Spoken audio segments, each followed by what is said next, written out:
زکوٰۃ کی اہمیت اور فضیلت کے پیش نظر قرآن مجید میں 32 مرتبہ نماز کے ساتھ ساتھ زکوٰۃ کی فرضیت اور ادائیگی کا حکم دیا گیا ہے۔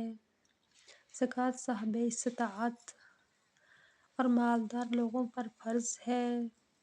ارشاد خداوندی ہے، ترجمہ: بس نماز قائم کرو اور زکوٰۃ ادا کرو اور اللہ کی ہدایت کو مضبوطی سے تھامے رکھو۔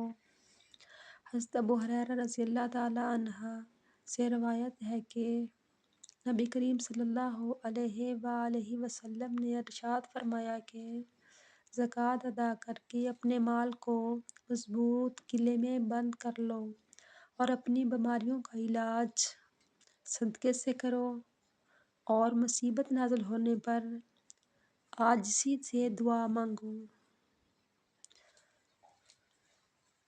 صحیح حدیث میں ہے، جو شخص اپنے مال کی زکوٰۃ ادا نہیں کرتا، قیامت کے دن اس کے مال کو آگ کی تختیاں بنا دیا جائے گا، جس سے اس کے دونوں پہلوؤں کو، پیشانی کو اور کمر کو داغا جائے گا۔